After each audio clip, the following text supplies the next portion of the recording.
The text message from my father hit me like a punch to the gut. Thanksgiving's full. Maybe next year. 8 cold words that felt like a lifetime of rejection, a familiar sting in my chest. But what he didn't know was that while he was busy excluding me, I was busy buying a $5 million ranch in Montana, preparing to host 200 strangers. When the photos hit Facebook, let's just say they lost it. My name is Amelia Hart. I'm 32 years old, and I live in Seattle. That morning, just before Thanksgiving, my phone buzzed in my hand, my coffee already cooling by the kitchen window. It was from my dad. 8 words, no emojis, no explanation. Thanksgiving's full. Maybe next year. I just stared at them, long enough for the coffee's steam to vanish completely. At first glance, they seemed harmless, even practical. But I knew better. Behind those words was the same familiar chill that had followed me my entire life. I typed back, no worries, and hit send. 2 words. Perfectly polite, perfectly neutral. The kind of reply that hides 1,000 unspoken ones. My thumb hovered, waiting for something more. Maybe it will squeeze you in, or a drop-by later. Nothing came. The silence that followed was louder than any argument we'd ever had. Outside, the city was already bustling with holiday cheer. Car horns softened by the drizzle, shop windows crammed with cinnamon pies and paper turkeys. Every corner smelled of roasted chestnuts and expectation. But inside my apartment, there was only the hum of the refrigerator and the crushing weight of an empty chair. I could almost hear the laughter already rising from my parents' house in Portland. The clinking glasses when my sister, Lena, walked in with her perfect husband and their twin boys. My mother's voice, clear and proud, saying, "So thankful for all of us being together." All of them, except me. I didn't cry. I didn't even sigh. Instead, something inside me settled into a strange calm. Maybe it was because I'd been preparing for this moment for years without even realizing it. There are only so many times you can be told, maybe next year, before you finally decide, no, this year is mine. I set my cup down, walked to the small corkboard above my desk, and pinned up the invoice that had arrived 2 weeks prior. The closing papers for a ranch in White Valley, Montana. 260 acres of open land, cedar cabins, and a kitchen big enough to feed a village. The number at the bottom still made my stomach twist every time I saw it. $5 million. It wasn't about the money itself. It was about what it represented. Freedom. Proof that I could build something from absolutely nothing. I hadn't told my parents, of course. To them, I was still just the too busy daughter, always chasing projects, never home long enough to fit into their picture. They didn't know that the same quiet neglect they'd shown me had become the fuel that built an empire in logistics tech. That everywhere they praised Lena, it pushed me to work one more sleepless night until my company finally stood on its own 2 feet. And they certainly didn't know that this Thanksgiving, I wasn't planning to eat alone in front of the TV with takeout noodles. I had something else in mind. Something bigger, warmer, louder. This year, I would cook for people who didn't have anyone. For the truckers sleeping in their rigs on frozen highways. The nurses pulling double shifts. The veterans living in trailers just beyond the town's edge. I would open the ranch gates wide and let anyone who needed a place to belong walk through. 200 seats, 200 plates, 200 chances to turn loneliness into light. Maybe it was foolish, maybe even impulsive, but I'd spent too many holidays watching from the outside. I wanted to know what it felt like to create my own table instead of begging for a chair at someone else's. I picture it already, the long wooden tables under strings of golden lights. The smell of roasted turkey drifting into the snowy air. Strangers clinking mugs of cider like old friends. No rehearsed prayers. No polite small talk about careers or mortgages. Just people grateful simply to have a warm meal and to be seen. That image burned bright enough to melt the heaviness sitting in my chest. For the first time, the idea of being excluded didn't hurt. It felt like permission. Permission to rewrite the script.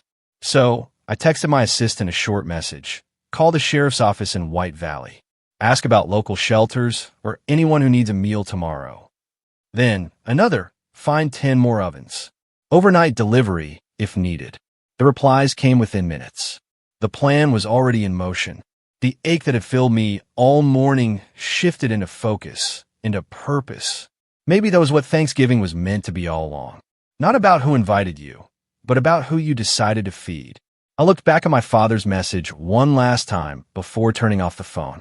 Thanksgiving's full. Maybe he was right. Their table was full. But mine? Mine was just beginning to be set. When I think back, it's almost funny how every memory of Thanksgiving in our house revolved around one thing: the table. The Hart family table was the centerpiece of every photograph, every celebration, every illusion of unity we tried to preserve.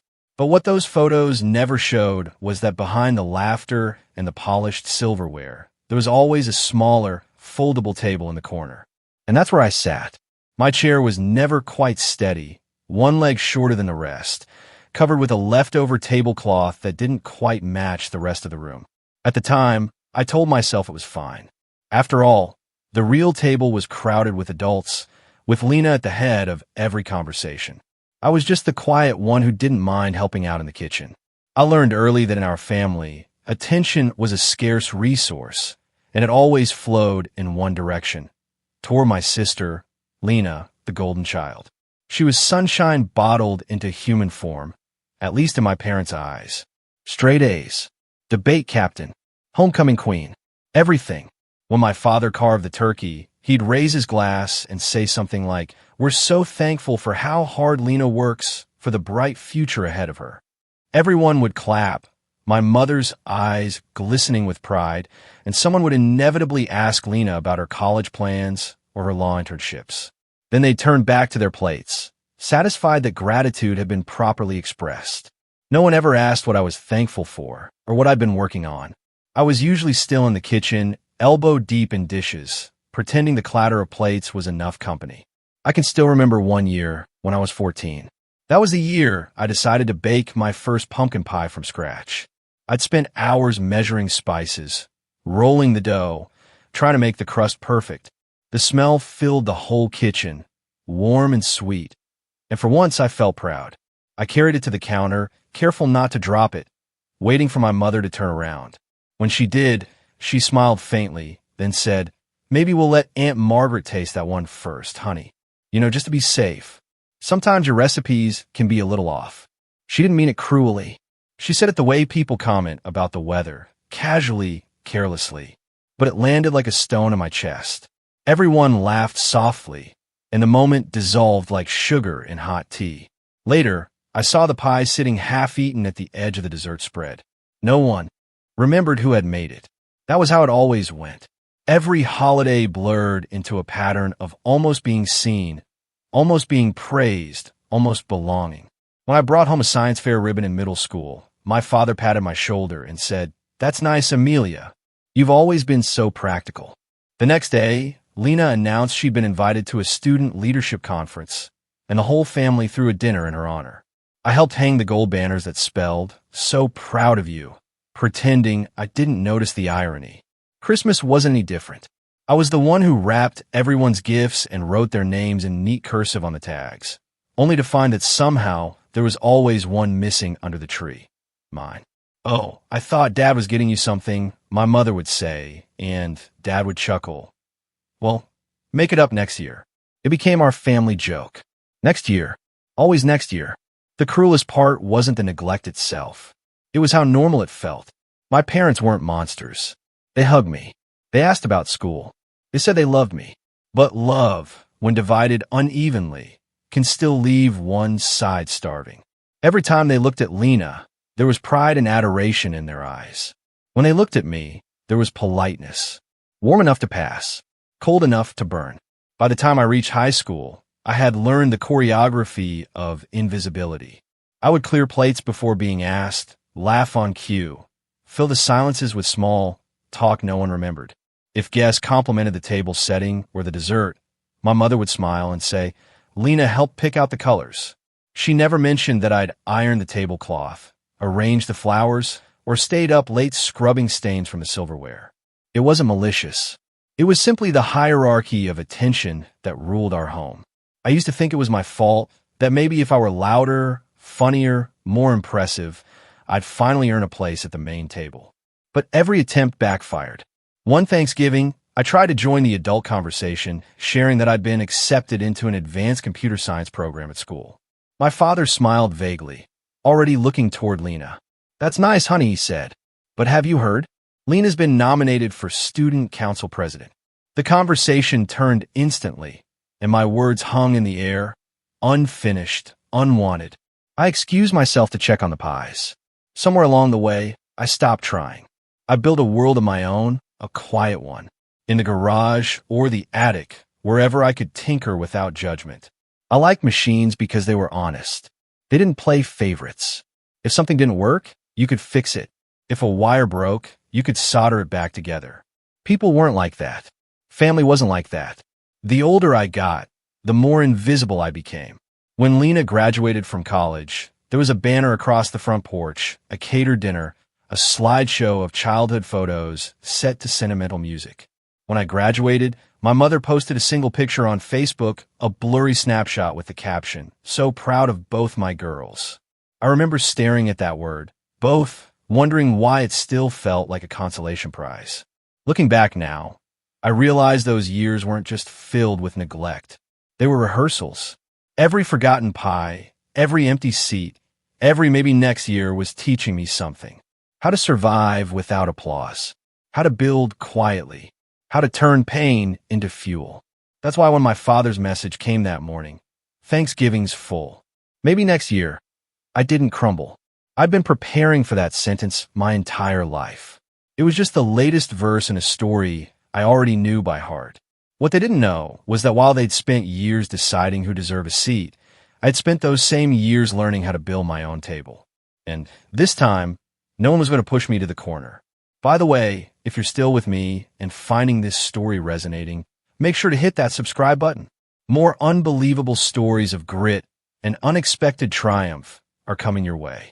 When I was 17, I thought I had finally done something that would make them proud. It was springtime, the air still cold enough to bite, and I remember running home from the mailbox with the envelope pressed to my chest. The logo on it was unmistakable, Stanford University, the kind of name that silences rooms. My hand was shaking so badly, I nearly tore the letter in half as I opened it. "Congratulations. You've been awarded a full scholarship." I reread the words again and again, not out of disbelief, but because I wanted to memorize the feeling, the heartbeat of being seen, even if it was just by a piece of paper. For a few minutes, I let myself imagine the scene that would follow. My parents beaming, my father calling relatives to brag, my mother, maybe even crying a little, saying she always knew I could do it. I walked into the living room, the letter trembling in my hands, ready to hand them my proof that I was worth noticing. My father was in his recliner, reading the evening paper, and my mother was folding napkins for yet another dinner Lena was hosting for her debate friends. I stood there for a moment, waiting for someone to look up. "Dad," I said finally. "I got in. Full scholarship. Stanford." I waited for the sound, the gasp, the applause. The words every child waits their whole life to hear. "I'm proud of you." Instead, my father lowered the paper halfway and frowned slightly, as if I had interrupted a thought. "Stanford? That's in California, isn't it?" he said, not unkindly, but distant. "That's so far away, Amelia. Are you sure you want to go that far? It's expensive to live out there, even with a scholarship. Maybe you should look at something closer, like Portland State." Lena's already planning to stay nearby. It'll be easier for family. The word family stung more than I could bear. I wanted to tell him that my acceptance letter, my achievement, was supposed to be about family, about representing us, about showing that I was more than just the quiet shadow behind his perfect daughter. But the words died in my throat. My mother didn't even pause her folding. "Your father's right, honey. Being close to home means we can help you more. Plus, holidays will be easier. You know how hard it is to get everyone together."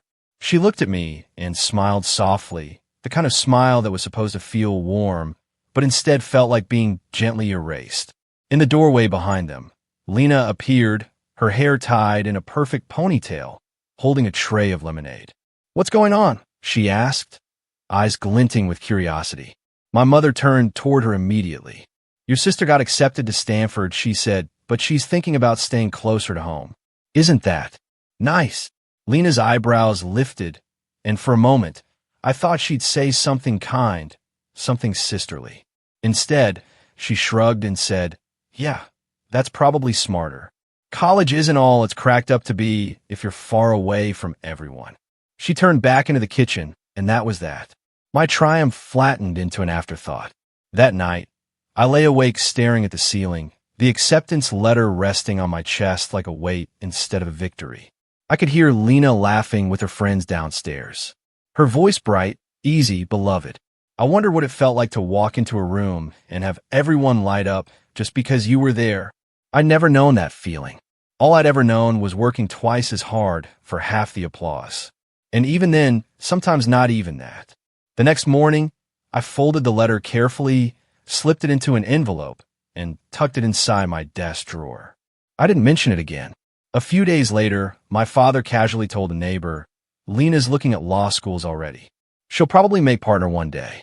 I was standing right there, and when the neighbor asked, "What about Amelia?" my father smiled. "Oh, she's still deciding. She's the quiet one." I remember nodding, pretending to agree, pretending it didn't cut deep. But something in me cracked open that day. It was the first time I truly understood that their approval wasn't coming. Not because I hadn't earned it, but because it was never about merit to begin with. In our family, love was not a language you could learn through effort. It was inherited by birth order and reinforced by habit. Lena had been chosen long before either of us had a chance to prove who we were. That realization hurt in a way that made the world sharper, colder, but it also gave me clarity. If I couldn't earn their pride, I would stop trying. In the months that followed, I became a ghost in my own house. I worked double shifts at a local cafe after school, saved every dollar, and filled out the housing paperwork for Stanford without telling anyone. I told my parents I was working on a summer project. In truth, I was preparing to leave. On the morning of my graduation, while Lena was busy rehearsing her valedictorian speech, I walked quietly to the mailbox and sent my confirmation deposit. It felt like signing a treaty with myself, an agreement that from now on, I would no longer beg for space at their table. I would build something of my own, no matter how long it took. When I left for California that August, no one came to see me off. My father said he had a client meeting, and my mother hugged me quickly at the door, whispering, "Don't forget to call, okay?" Lena didn't even wake up. I carried my suitcase down the front steps alone, the morning air still heavy with mist. For a fleeting moment, I looked back at the window of our dining room. The table inside gleamed under the chandelier, perfectly set for four. My seat, as always, was empty. I didn't know it then, but that quiet departure would become the defining moment of my life. There was no grand farewell, no tearful send-off, no family photo marking the beginning of my future. Just me, a bus ticket, and a promise. I would never again measure my worth by their applause. I would find a way to feed myself with purpose, with work, with meaning, even if no one else ever said they were proud. It took years to realize that was the night I stopped being a daughter in their story and started being the author of my own. Every mile between Portland and Palo Alto was a thread cutting clean through the old narrative. I cried a little on that long ride south, but they weren't tears of loss. They were the sound of chains finally snapping. By the time the bus crossed into California, the sun breaking over the horizon, I felt something I'd never felt before, the strange, quiet relief of freedom. I had left the table, and for the first time, I didn't look back. The first few years in California stripped me down to the bone. Freedom had sounded glamorous when I stepped off that bus, but in reality, it came wrapped in exhaustion and cheap instant noodles. My scholarship covered tuition, but not the cost of living. And Palo Alto wasn't exactly kind to anyone without a safety net. I rented a half-basement that smelled like damp plaster and lived among boxes I couldn't afford to unpack. My bed was a sagging secondhand sofa I dragged in from a yard sale, its springs bruising my back every night. I worked shifts at a diner near campus, refilling coffee for people whose parents sent them credit cards for emergencies that didn't exist. My emergencies were constant. Unpaid bills, empty cupboards, and that gnawing question that came every time I stared at my phone. Would they even notice if I called? Still, I pushed through. Between classes, I learned to code because it felt like a language I could rely on. One that didn't lie. One that didn't play favorites. I studied logistics systems, fascinated by how one missing link could break an entire chain, how one unnoticed delay could ripple outward and cause chaos. Maybe it was my way of understanding what had happened to me, that even the smallest disconnects, repeated often enough, could break a family's structure completely. By my junior year, I was interning at a small transport startup, mapping cold chain routes for medical supplies. The pay was miserable, but the data fascinated me. How temperature, time, and distance could mean the difference between life and death for something as simple as a vaccine. After graduation, I stayed on full-time, working 12-hour days in a cramped office above a warehouse that smelled like motor oil. The company folded within a year. The investors pulled out, and the founders vanished with whatever they could salvage.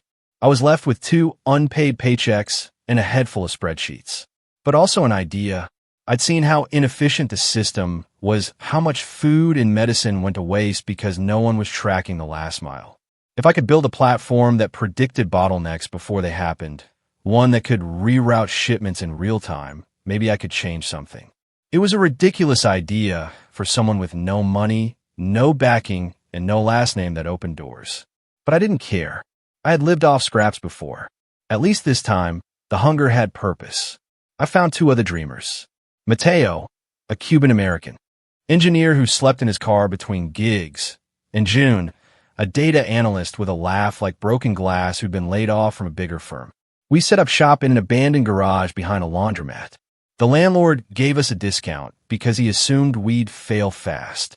For months, we lived like ghosts. We coded during the day, delivered takeout at night, and held meetings in the corner of a 24-hour diner because it was the only place with Wi-Fi and free refills. I learned how to make a $5 sandwich last 2 meals and how to talk investors into staying 5 more minutes before hanging up. I remember one night in particular, the heater broken, our breath fogging in the air as we stared at a glowing laptop screen, watching a live dashboard of delivery routes we'd managed to simulate. The system blinked green. Mateo hooped so loud the waitress dropped her tray. For the first time, it felt real. But reality had bills. Within 6 months, our savings evaporated. We were days away from defaulting on the tiny office lease when an email arrived from a regional grocery chain that serviced rural Montana and Wyoming.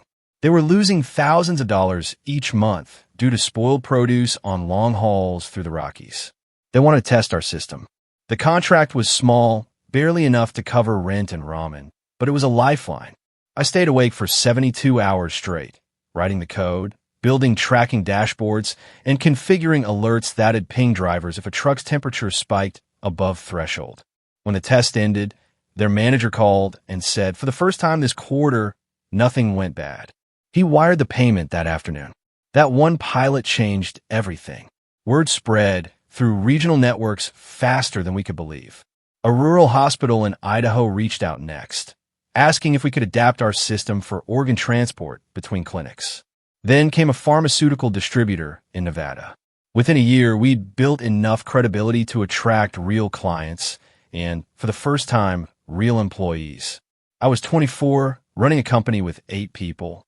All of us still half broke, but running on adrenaline. We called it Northlink Systems, a name that sounded bigger than we were. Every morning, I walked into our tiny warehouse office and told myself, you belong here. It didn't matter that I still couldn't afford health insurance or that my parents had no idea what I was doing. Each success, each shipment saved, each route optimized felt like a private rebellion against everything in life where I'd been invisible. Then the pandemic came, and the world turned upside down. Supply chains collapsed. Hospitals cried out for help. And for the first time, the entire country cared about logistics. Our platform, once a niche solution, suddenly became a necessity. We worked around the clock, mapping distribution routes for masks, gloves, and oxygen tanks. I barely slept. The team ate cold pizza at their desks, the glow of screens reflecting in hollow eyes. But when we watched those first convoys reach hospitals on time, when nurses wrote to say, your system saved lives, something inside me cracked open. For the first time, I felt not just useful, but seen. In less than a year, Northlink expanded from 3 people in a garage to over 50 employees across 5 states. The media started calling us the nervous system of the medical supply chain. My name appeared on a Forbes 30 under 30 list, and investors began courting me instead of ignoring me. But even in the middle of all that success, I never called home. I didn't send the article. I didn't tell them about the interviews or the funding round. I knew exactly what would happen if I did. My mother would say, "That's nice, honey. Did you hear Lena just made senior associate?" And all the air would leave the room again. Instead, I kept building. Every time a client signed a new contract, I put half my earnings into a separate account, a silent fund for something I couldn't quite name yet. By the time I turned 30, that account had grown large enough to buy the kind of freedom I used to only daydream about. One evening, after another 12-hour day, I sat alone in my office, with the city lights flickering through the blinds. The team had gone home, leaving behind the smell of coffee and faint laughter that still echoed in the walls. I pulled up the company dashboard, watching the blinking lines of trucks across the map. Hundreds of routes, all moving, all connected. It looked like veins pulsing with life. For a moment, I thought of my family again, of the cold dinners and empty chairs, of the way silence used to fill every corner of that house. And I realized something. I had built a network out of what they'd broken. They gave me distance, and I turned it into reach. A few weeks later, when the acquisition offer came from a Fortune 500 logistics firm, $120 million, I didn't celebrate with champagne or fancy dinners. I simply closed my laptop, exhaled, and drove to the edge of the city where the skyline faded into farmland. I sat there until the stars came out, tracing constellations like roots across the sky. I didn't need their applause anymore. I didn't need their table. What I needed was space. Somewhere quiet enough to hold everything I'd built and everything I'd lost. A place where no one could tell me I didn't belong. That night, for the first time, I allowed myself to dream of land. Open, unbounded land where winter snow could fall without judgment. I didn't know it yet, but that was the first night the ranch began taking shape in my mind. It wasn't revenge I wanted. It was peace. And I was finally rich enough to buy it. When I first drove up the narrow dirt road that wound through White Valley, Montana, I felt like I'd stepped into another world. The air was thinner here, sharper, each breath cutting clean through the noise I'd carried for years. The land unfolded endlessly, a patchwork of golden prairie brushed by wind and shadow. To the west, rows of dark pine climbed toward the snow-dusted peaks of the Bridger Range. The sky looked too big to belong to anyone. The kind of sky that made you realize how small and temporary everything else was. The ranch sat in the hollow of a valley where the morning fog gathered like silk. The house itself was a sprawling, cedar-clad structure, its wide windows facing east to catch the sunrise. It had been abandoned for years when I bought it. Dust thick enough to write your name in, shutters hanging crooked, the smell of wood smoke still faintly trapped in the walls. But underneath the neglect, it felt alive, waiting for someone to listen. I walked through every empty room with my hand brushing the surfaces, tracing stories that hadn't been told in a long time. The floorboards creaked under my boots, as if they were whispering, "You made it. You're home." The first room I restored was the kitchen. It was enormous, with an open hearth and a double oven built into the stone wall. I'd never had a kitchen like that, one where you could cook and still see the world outside. I replaced the cracked tiles with warm slate, hung copper pans that caught the morning light, and set a long oak table right in the center. The table was the heart of it all. I'd had it custom-made by a local craftsman, sanded smooth, the grain of the wood swirling like river currents. No head, no foot, no hierarchy. Just a continuous surface where everyone could sit as equals. And there was one rule I decided early. There will be no children's table, no corner table, no seat apart. If you came through my door, you belonged. I spent weeks bringing the place back to life. Every morning, I woke before dawn, wrapped in a flannel coat, and brewed coffee as frost spread across the windows. I'd step out onto the porch to watch the sun climb over the ridge, painting the fields gold. Some days, wild horses passed along the fence line, their breath silver in the air. I learned the rhythm of the land, the crunch of frozen soil, the scent of cedar after rain, the silence that hummed like a heartbeat beneath everything. By late fall, the house was no longer a ruin. The walls gleamed with fresh stain. The fireplaces burned clean, and the pantry smelled of pine and flour. I'd built a cold storage room beneath the kitchen, its shelves lined with jars of pickled vegetables, sacks of flour, and enough coffee to survive a siege. When I closed the heavy door, the air turned cold and still, reminding me of the warehouses I used to map. Except this time, the logistics weren't about profit. They were about preservation, about keeping something warm alive through the long winter.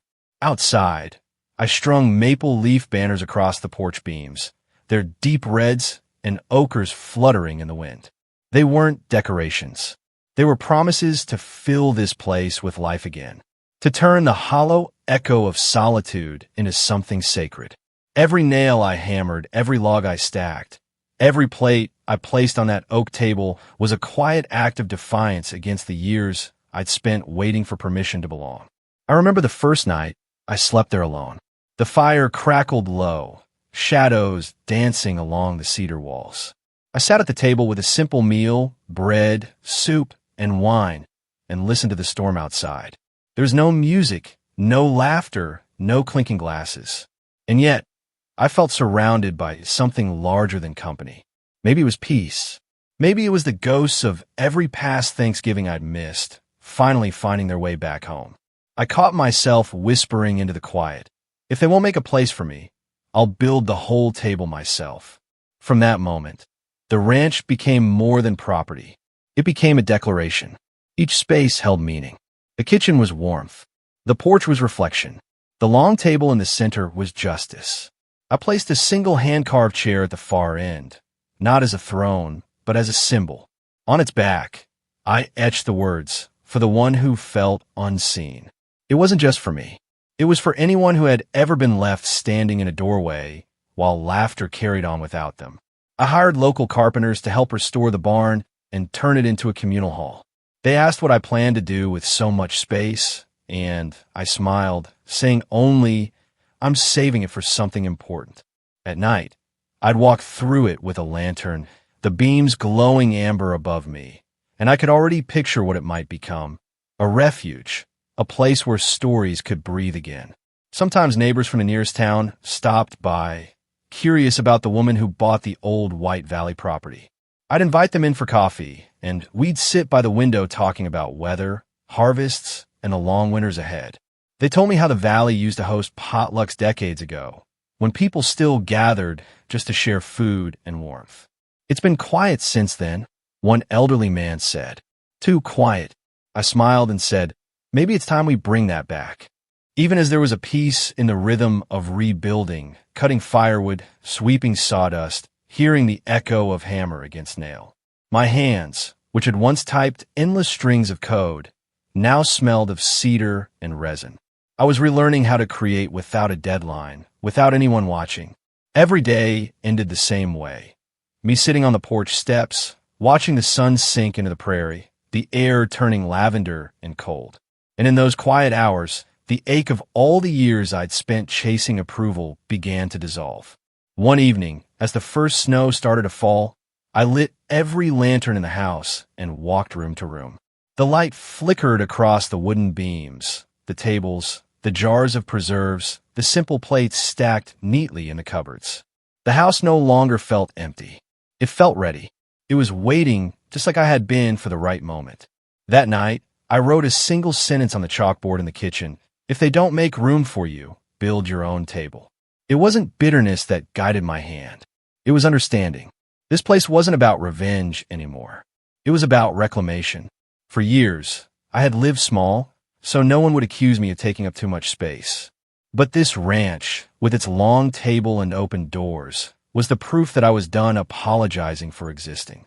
When the wind howled against the windows, I stoked the fire higher and imagined the laughter that would one day fill these walls.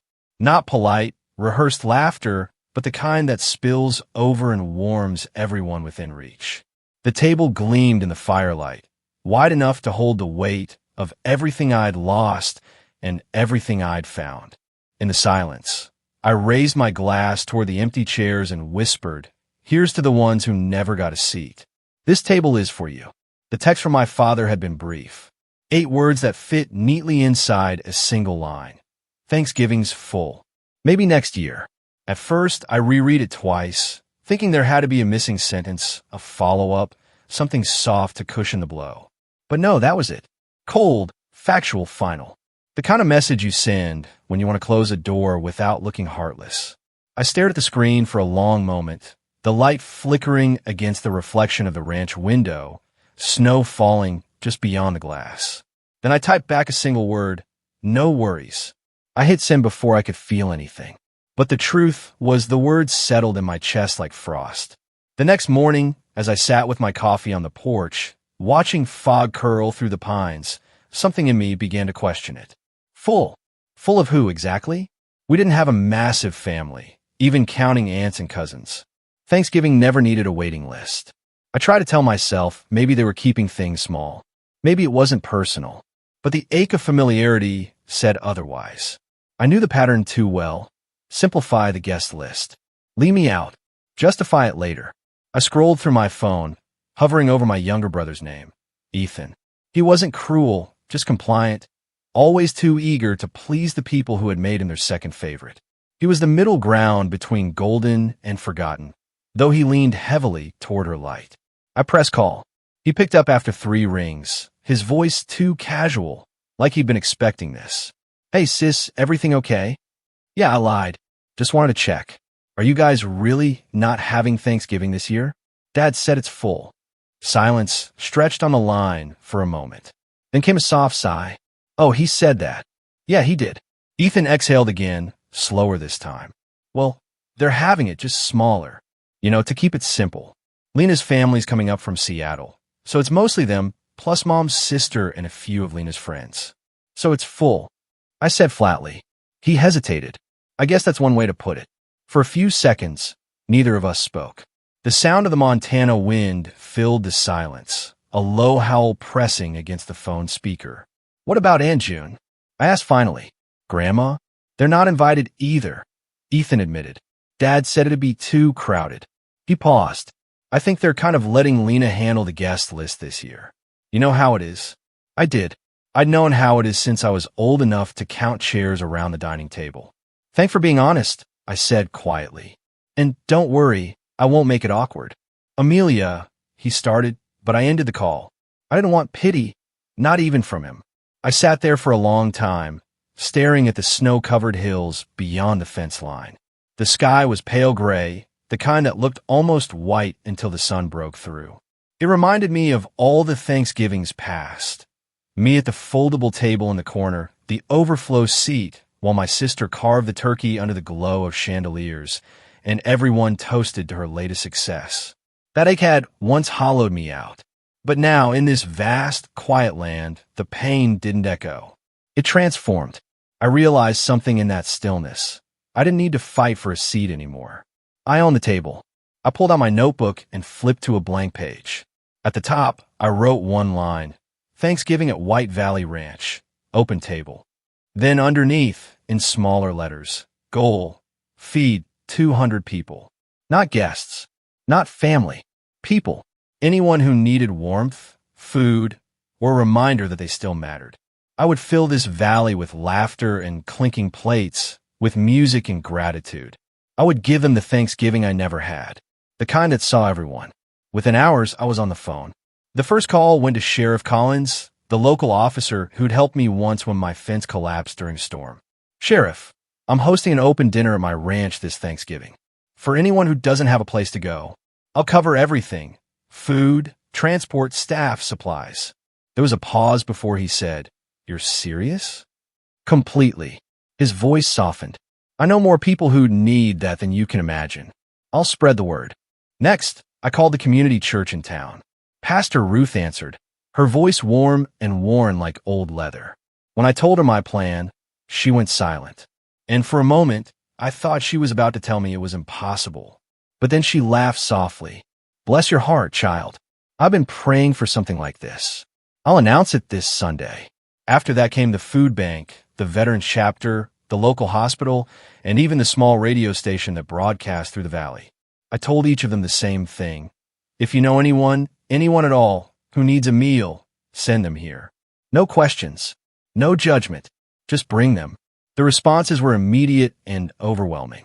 The hospital director offered to donate surplus produce. The food bank said they'd send volunteers.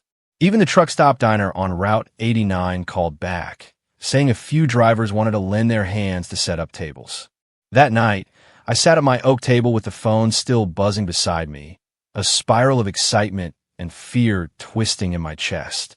The snow had thickened outside, blanketing the valley in silence. I could almost hear my father's voice from years ago, telling me to keep things small, to not make a scene. But this wasn't a scene. It was a statement. If they wanted small, I would build grand.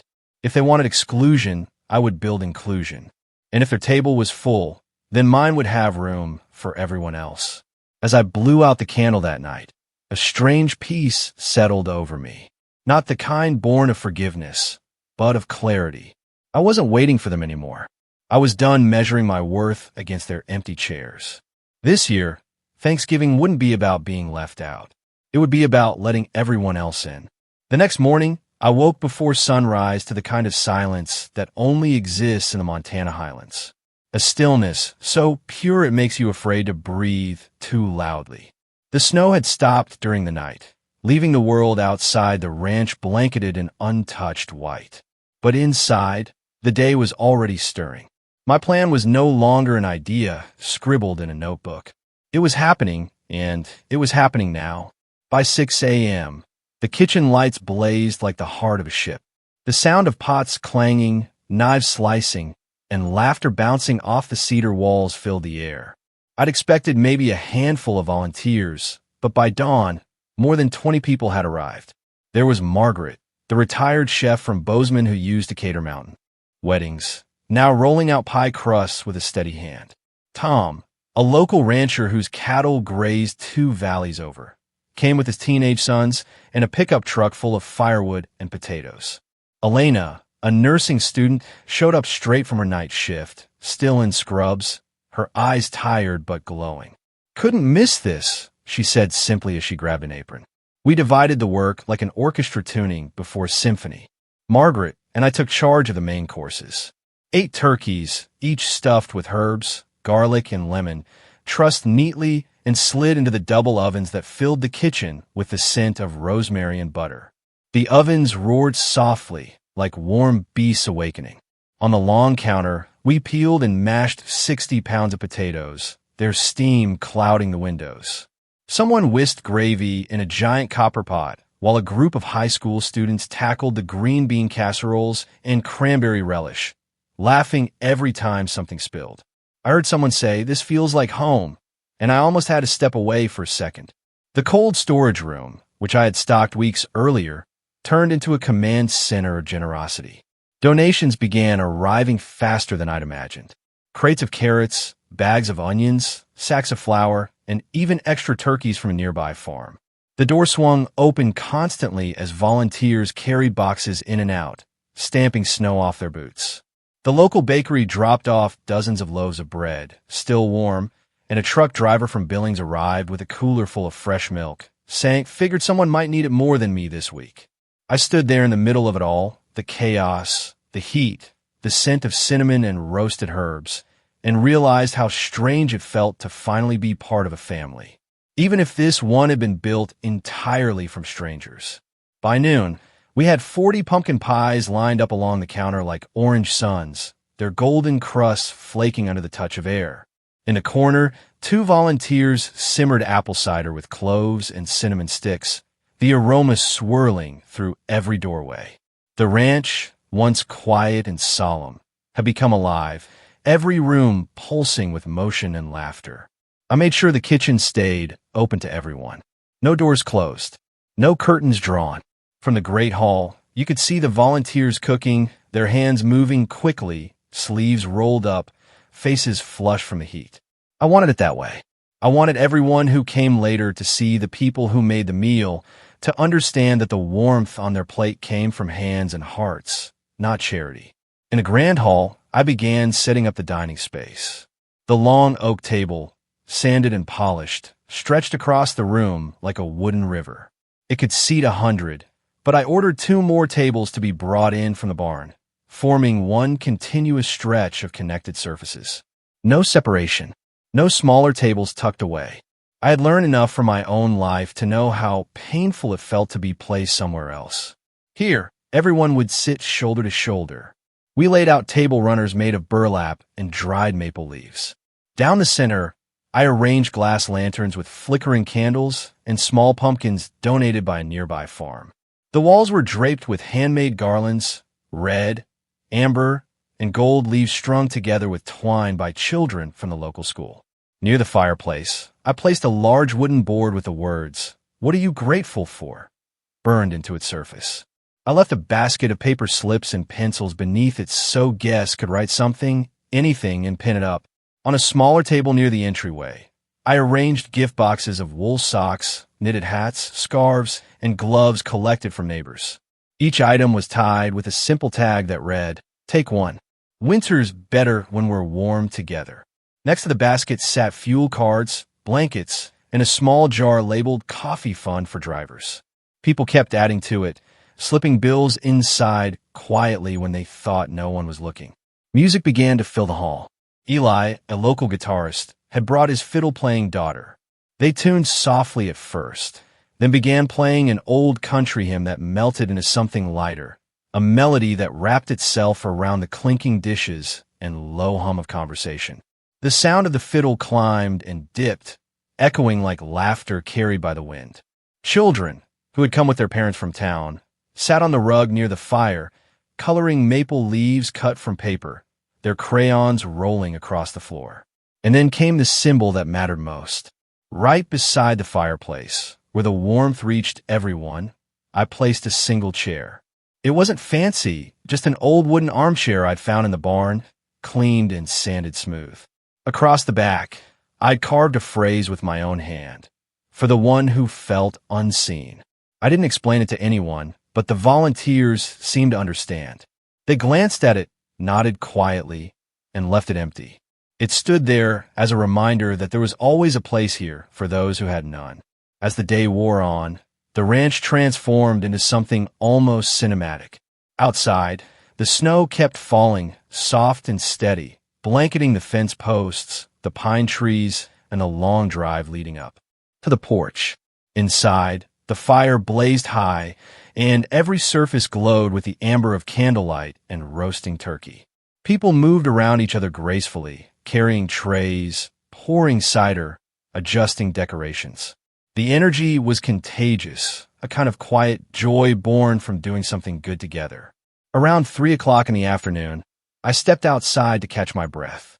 The air was cold enough to sting, but I didn't mind.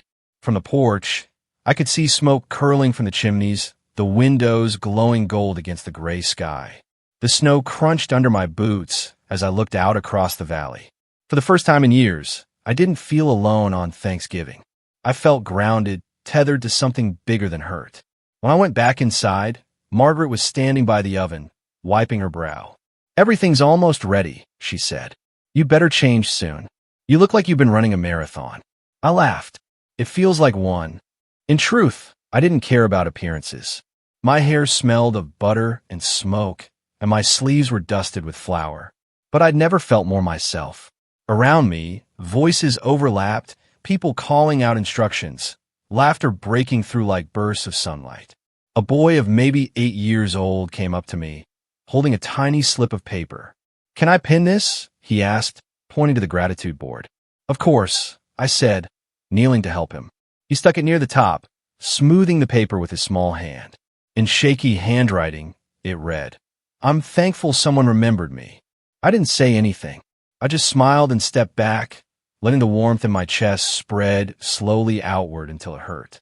By 5 p.m., the food was ready, the table set, and the hall filled with light. The guests hadn't even arrived yet, but the ranch already felt alive. A living, breathing heart beating against the cold of winter. I stood near the doorway, the smell of sage and roasted turkey thick in the air, and whispered softly to myself. They said Thanksgiving was full. I guess they were right. It's full, just not the way they meant it.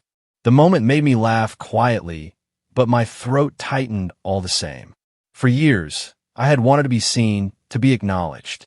But standing there, surrounded by the noise of preparation, I realized something else. I didn't need their gaze anymore.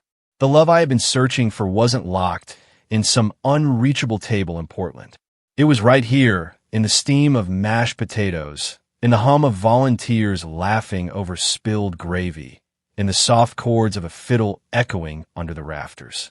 And as I watched everyone moving, working, giving, I thought, this is what family is supposed to feel like. By 5:30, the first headlights began snaking up the long drive, golden beams slicing through the falling snow. I stood by the front door, heart pounding, hands still smelling of rosemary and flour. The sky had already turned indigo, the air crisp enough to make every exhale shimmer white. Behind me, the long oak tables stretched across the grand hall like a river of light. Candles flickering, dishes steaming, laughter already rising from the volunteers who were still adjusting chairs and pouring cider. And then the door opened. The first guest was an older man in a worn army jacket, his beard graying, his steps slow but steady. He hesitated in the doorway, stamping snow off his boots, his eyes wide as if he'd stepped into something sacred. "Am I in the right place?" he asked softly. "You are," I said. "Welcome home." He blinked fast, swallowed, then nodded.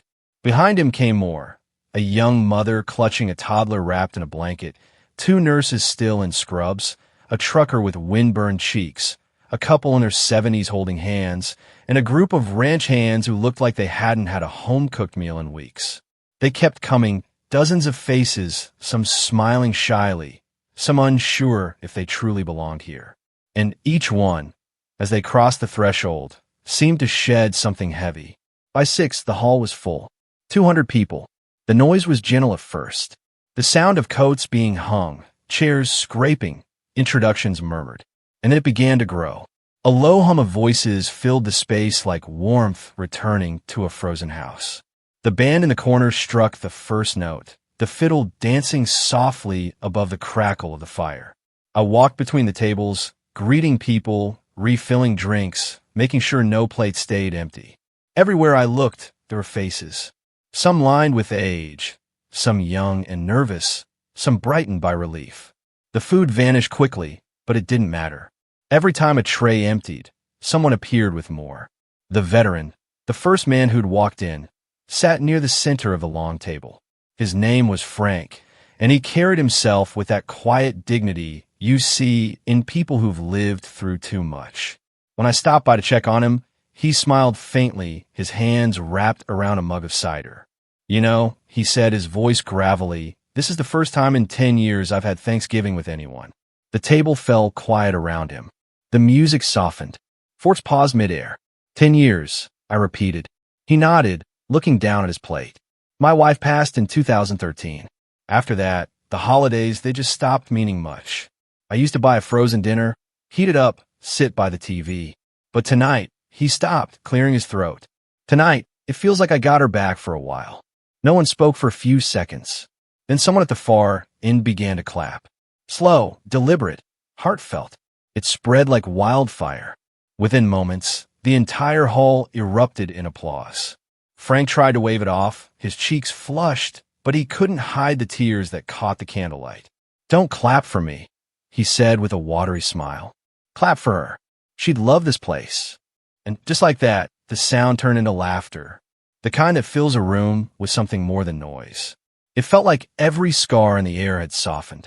I stood there, frozen in the middle of it all, realizing that somewhere along the way, my ranch had become a living, breathing organism. Every voice, every face, every bite was proof that something broken could still feed joy. Someone started passing around slips of paper from the gratitude board, reading them aloud. "I'm thankful for second chances. I'm thankful someone noticed me. I'm thankful I'm not eating alone this year." Each one drew murmurs, nods, and even a few tears. I caught Margaret wiping her eyes with her apron, muttering, "Don't mind me." It's just the onions. But everyone knew it wasn't the onions. As the night went on, the musicians shifted to livelier tunes. Take Me Home, Country Roads, followed by an old folk song about coming home for the holidays. People began to sing, hesitant at first, then louder, freer. A child climbed onto his chair and began clapping along. A nurse set down her plate to dance with a little girl in red mittens. Two truck drivers tried harmonizing and failed so spectacularly that everyone burst out laughing. It wasn't elegant. It wasn't choreographed, but it was real. At one point, I slipped outside for air. The sound of music and laughter spilled out into the frozen night, echoing through the valley like a heartbeat. From the porch, I could see the glow of the windows, warm against the snow. Inside, silhouettes moved, people hugging, eating, singing. For years, I'd looked at houses like that and wondered what it felt like to belong inside. Now I knew. When I went back in, the hall had shifted again. Someone had pulled out their phone to take a group photo. The kind where everyone squeezes in awkwardly, some half laughing, others caught mid-bite. Come on, everyone. Elena called. Let's show the world what family looks like. I stood in the middle, surrounded by faces I didn't know, but somehow loved. As the camera clicked, someone shouted, "Wait, one more." Then another. Soon, people were taking pictures of everything. The kids coloring by the fire, the veterans sharing pie, the long tables covered in empty plates and crumbs. Someone tagged the local church and the sheriff's office. Someone else tagged the radio station. And within hours, the images began to spread online. By midnight, my phone was buzzing nonstop. Facebook was exploding. Photos of the ranch glowed on timelines across Montana. The long tables under string lights. The banner that read, "Everyone has a seat." The chair by the fireplace with its hand-carved words, "For the one who felt unseen." Comments poured in by the hundreds. Faith in humanity restored. Wish I'd been there. This is what Thanksgiving should be. One video, taken by a nurse, showed Frank raising his glass as everyone clapped around him. The caption read, "10 years alone, not tonight." That clip alone was shared thousands of times. Local news picked it up by morning. And while I should have felt overwhelmed, all I felt was stillness. The kind that comes when you finally exhale after holding your breath for years. Later that night, after the last guest left and the volunteers began cleaning up, I found myself standing near the fireplace. The chair, the one carved with those words, sat empty, the firelight reflecting off its smooth arms. I walked over, rested my hand on the wood, and whispered, "Looks like they found you." A soft voice spoke behind me. It was Pastor Ruth, the same woman who'd answered my call days earlier. Her white hair glowed gold in the firelight. Her eyes kind but sharp, the kind that saw through pretense straight to the soul. She placed a hand on my shoulder. "Amelia," she said quietly, "do you realize what you've done tonight?" I smiled faintly. "Just cooked a big meal." She shook her head. "No, you gave people something they forgot existed. You gave them a place to belong. You gave them a real Thanksgiving." Her voice softened. "Not everyone gets the chance to heal others while healing themselves. But you did." I couldn't speak. For years, I dreamed of hearing words like that. Not from my mother, not from my father, but from someone who truly saw me. And now they had come, simple and unadorned, from the lips of a woman who barely knew me, but somehow understood everything. Pastor Ruth squeezed my shoulder once more before walking away. I stood there alone for a long time, watching the fire settle into embers. Behind me, laughter still lingered in the air, faint but real, the kind of sound that burrows deep into memory. I thought about my family, then the text message, the maybe next year. I wondered if they were sitting around a polished table somewhere, smiling for photos that already felt empty. I wondered if they could hear what real warmth sounded like. Outside, the snow kept falling. Inside, my heart felt full. And for the first time in my life, I didn't envy anyone's seat. I had built my own and filled it with the world. By morning, the ranch was wrapped in the soft quiet that follows joy. The kind of silence that hums, not empties. The fire had burned down to glowing embers. The long oak table was a battlefield of crumbs and candle wax, and the scent of sage, butter, and cinnamon still lingered in the air. Outside, The snow had deepened overnight, smoothing away all footprints from the night before, as if the valley itself wanted to keep the memory unspoiled. I sat by the window with a mug of coffee, still in the same flannel shirt from last night, watching the pale light spread across the horizon. For a moment, I allowed myself to feel at peace. Real peace.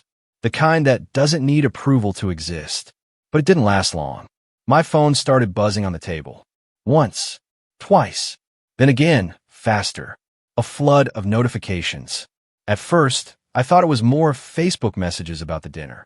Another round of strangers thanking me for the photos or asking how to volunteer next year. But when I glanced at the caller ID, my chest tightened. Dad, Mom, Lena, one after another, their names flashing across the screen like alarms. I ignored the first few. Then a text came through. From Lena, the entire town is talking about your public stunt. Another followed from Mom. You've embarrassed us. Everyone thinks you're attacking the family. Even Pastor mentioned it during service. Then Lena again, sharp as a blade. Wow. Couldn't just stay quiet, could you? You had to make it all about you, as usual. I stared at the screen, the words swimming for a moment before settling into something strangely distant. It was almost funny. All those years I'd spent aching to be seen, and now that they finally noticed me, it was only because the whole world had. The phone rang again. Dad, this time. I let it buzz once before answering, putting it on speaker as I set it on the table. His voice erupted immediately. Amelia, do you realize what you've done? You made us look ridiculous. Everyone in town saw those photos, the papers, the church page, the local radio. They think we kicked you out, that we abandoned our own daughter. I sipped my coffee and looked out the window, the snow drifting lazily across the valley. Didn't you? I said softly. There was a sharp inhale on the line. That's not fair. Mom's voice cut in. We only want a simple Thanksgiving, just immediate family. You know how complicated things get. I interrupted before she could finish. Immediate family? I repeated. You mean Lena, her husband, her friends, and your church group? That's not small. That's selective. Dad's tone hardened. You're twisting this. You always do. We were trying to avoid stress this year. We thought you were busy anyway. You didn't know you'd feed 200 strangers, I said. No, you didn't. The silence that followed was thick enough to feel. I let it sit before I spoke again. My voice calm level. You told me Thanksgiving was full, so I filled it. Mom's voice cracked, caught between guilt and irritation. You made it look like we're villains, Amelia. People think we're terrible parents. I smiled faintly, though no one could see it. Mom, I didn't say a word about you. Not one. People just saw kindness and drew their own comparisons. From the other end, Lena's voice suddenly broke through, sharp, defensive. This is pathetic, Amelia. You've always had to turn everything into a performance. A ranch? 200 people? Who does that? It's desperate. And I leaned back, the chair creaking softly beneath me. No, Lena, I said evenly. It's Thanksgiving. You remember that holiday, right? The one about giving. Her scoff was audible. Don't play saint. You did this to show off, to make us look bad. Before I could reply, another voice joined the line, one I hadn't heard in years. Aunt June. Somehow, she'd been looped into the call. Maybe by accident. Maybe on purpose. Her tone was low but steady.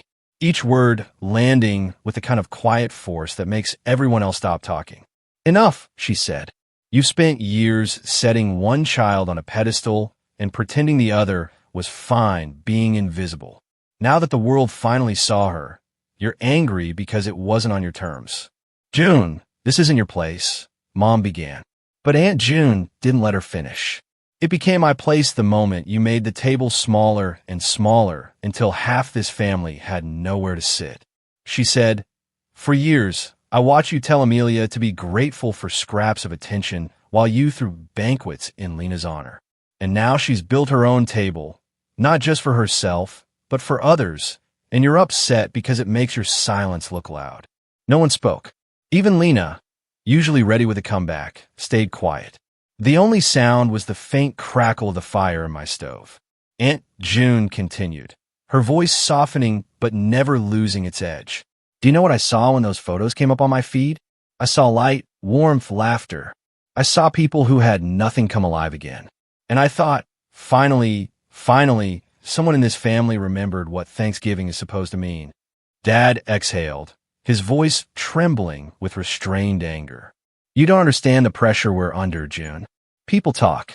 They talked long before this, she said sharply. They talked when you forgot to invite your own mother last Christmas.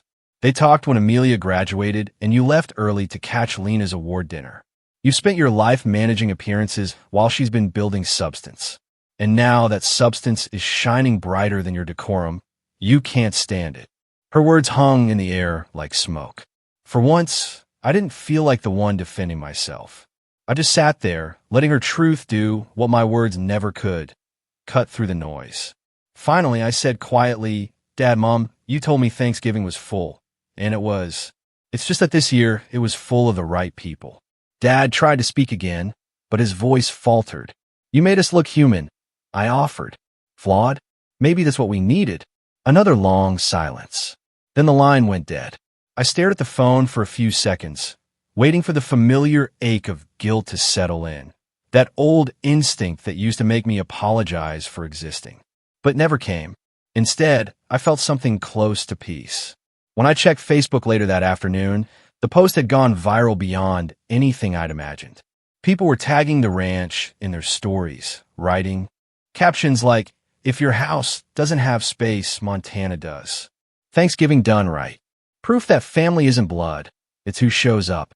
Under one photo, someone had commented, her parents must be so proud. I didn't reply. Some stories didn't need correcting.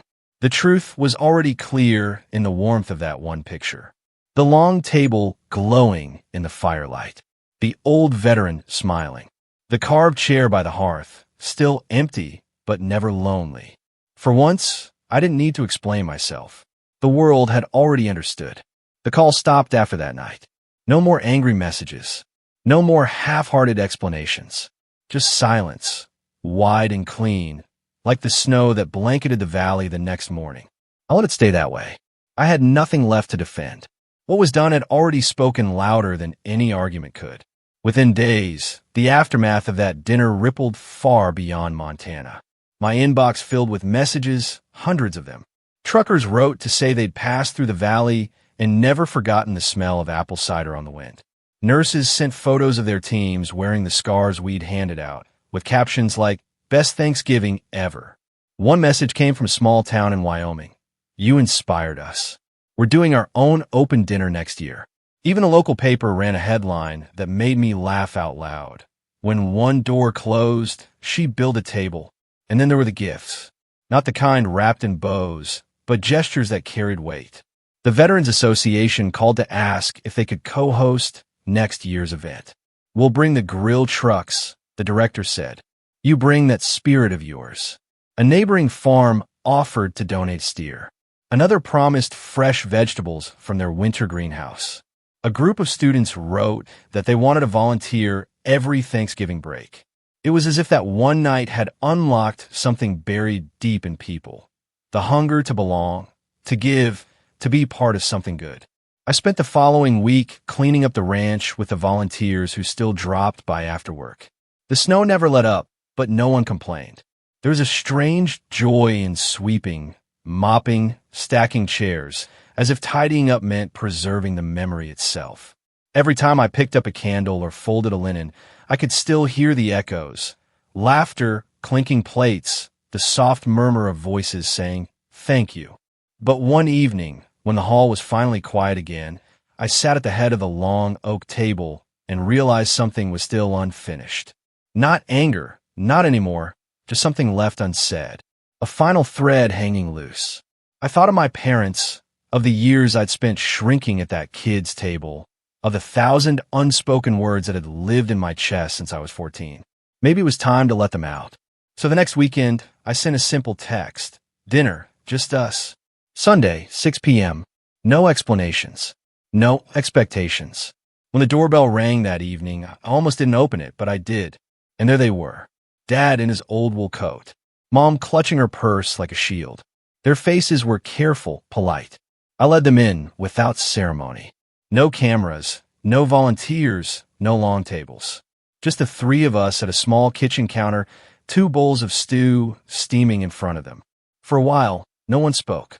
The wind rattled against the windows, and the fire crackled softly in the stove. Finally, I said, "I'm not mad anymore." I saw Mom's shoulders drop, just slightly. "But I need you to understand what it felt like." They both looked at me, unsure. I took a breath. "Every year there was a table," I began quietly. "And every year there was a seat that wasn't really mine. The folding chair, the plastic cup, the leftover pie. You never said it outright, but you made it clear who belonged and who was convenient. And every time you said, 'Maybe next year,' I believed you until I didn't." Dad's eyes stayed down on his spoon.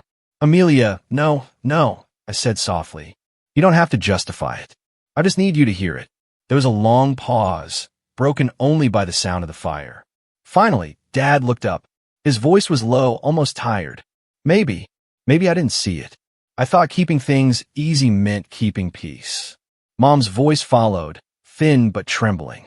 "I thought you were okay. You always acted like you were." I nodded slowly.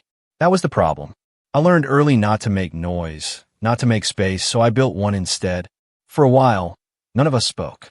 Then Mom reached out, her hand hovering for a second before resting over mine. "I'm sorry we missed it," she whispered. "All of it." I didn't cry.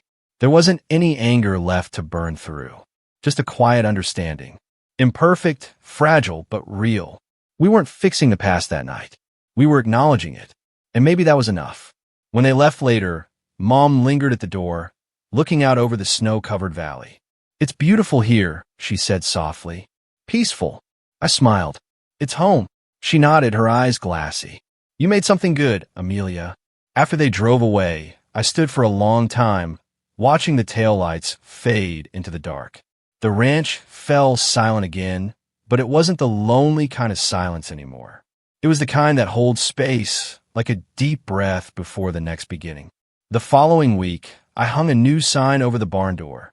"Thanksgiving at the ranch, open table." It wasn't just a one-time act anymore. It was a promise. Every year, this place would open its doors to anyone who needed a seat, a meal, a reason to keep believing in warmth.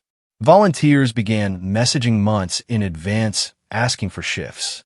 Local businesses pledged supplies. The sheriff's office offered to direct traffic for next year's crowd.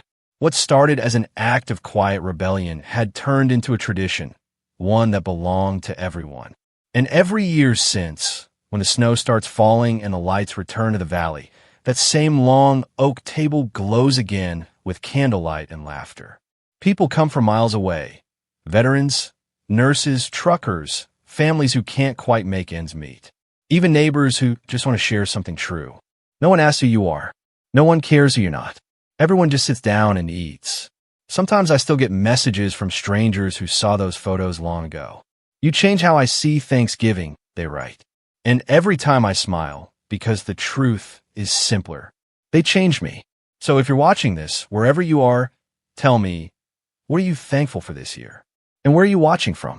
And remember, if the people you hoped would make room for you never did, it's okay. Build your own table and leave the door open for those who truly see you.